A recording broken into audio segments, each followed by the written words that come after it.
আসসালামু আলাইকুম, BD bike মার্কেটের পক্ষ থেকে এই কেপিআরটা আমাদের কাছে সার্ভিসে আসছে এবং সঙ্গে কালার হবে এটা।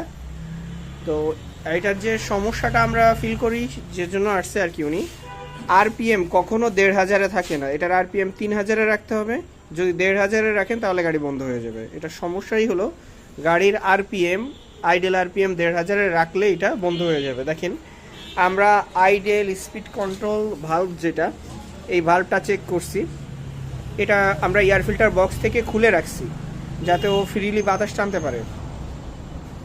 এমনকি এই বাইকটাতে যে আপনার থ্রোটাল পজিশন সেন্সর আছে, যেহেতু স্ক্যান করার পরে থ্রোটাল পজিশন সেন্সরের ফল্ট দেখাচ্ছিল, আমরা একটা রিপ্লেস থ্রোটাল পজিশন সেন্সর লাগাই।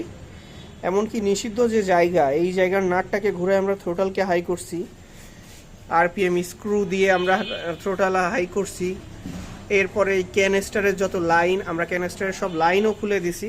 কিন্তু গাড়ির যে সমস্যা সেটা হলো, আপনি যদি আরপিএম কমান তাহলে গাড়ি বন্ধ হয়ে যাবে। গাড়িকে অলওয়েজ 3000 আরপিএমে রাখতে হবে। তো গাড়ির আমরা কম্প্রেসরটা চেক করছি, গাড়ির কম্প্রেসরের চেক করলে দেখা যায় ওইখানে কম্প্রেসর 80-র উপরে আর উঠতে পারে না। এই গাড়ির নর্মাল কম্প্রেসর কিন্তু আপনার অনেক অনেক বলতে গেলে হলো আপনার 180 থেকে 200 পর্যন্ত ওঠে, কিন্তু মাত্র 80 কম্প্রেসর, তার মানে এটার কোথাও লিক আছে। এইখানে যদি দেখেন, এটার কিন্তু আপনার ইঞ্জিনের কাজ করা হাতে বানানো গ্যাস কিট এইখানে, ঠিক আছে। তো এটা কম্প্রেসর লিক করতেছে। এখন দেখেন আইডেল আরপিএম ঠিক আছে, অর্থাৎ এটার মধ্যে আমরা মোবিল দিছিলাম তো কম্প্রেসর চেকের সময়, এই জন্য আরপিএম যখনই থ্রোটাল দিব তখনই দেখেন এই। আর এইটাকে যদি আমি স্বাভাবিক করাচ্ছি, দেখেন আমরা এখন স্ক্রুটা এইখান থেকে আইডেল আরপিএম স্ক্রু আমরা স্ক্রু করতেছি।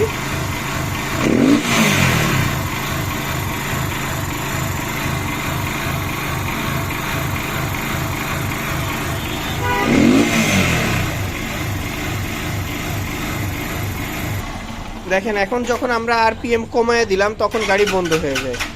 এখন স্টার্ট নিতেও ঝামেলা হয়। এই দেখেন, গাড়ি 1500-এ যদি আমি রাখি তাহলে গাড়ি বন্ধ হইতে থাকবে। এইখানে কিন্তু স্ক্রু একদম এই যে প্রপার টিউনে রাখা, মানে সামান্য একটু বের হয়ে থাকবে। তো এটা কোনোভাবেই আর কিন্তু আপনার এই বাইকের আরপিএম দাঁড়ায় না।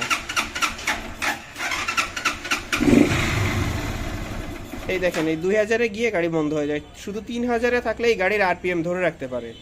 সো এই সমস্ত ক্ষেত্রে আমরা যে কাজটা করব, গাড়ির অর্থাৎ আমরা হেড খুলবো, ভালভে যে কোনো প্রবলেম আছে কিনা এটা আগে আমরা চেক করব। ইনশাল্লাহ ভালভে লিক থাকার কারণে এই সমস্যাগুলো তৈরি হয়, আমরা এটা আপনাদেরকে দেখাই দেব। বাইকটার আমরা হেডের কাজ করার পরে এখন দেখেন গাড়ির আরপিএম এখন কিন্তু 1500-এ চলে আসছে, যেহেতু আমি একদম সকালে কোল্ড স্টার্টটা দিলাম বাইকটাতে। তো দেখুন, আমি যদি আবারও স্টার্ট দিই,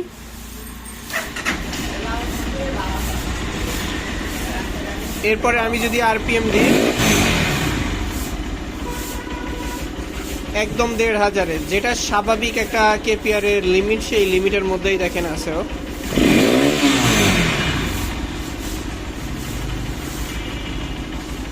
আমরা বাইকটির আর কি আরপিএম বারবার কমে যাওয়ার কারণে আমরা এটার হেডের কাজ করি।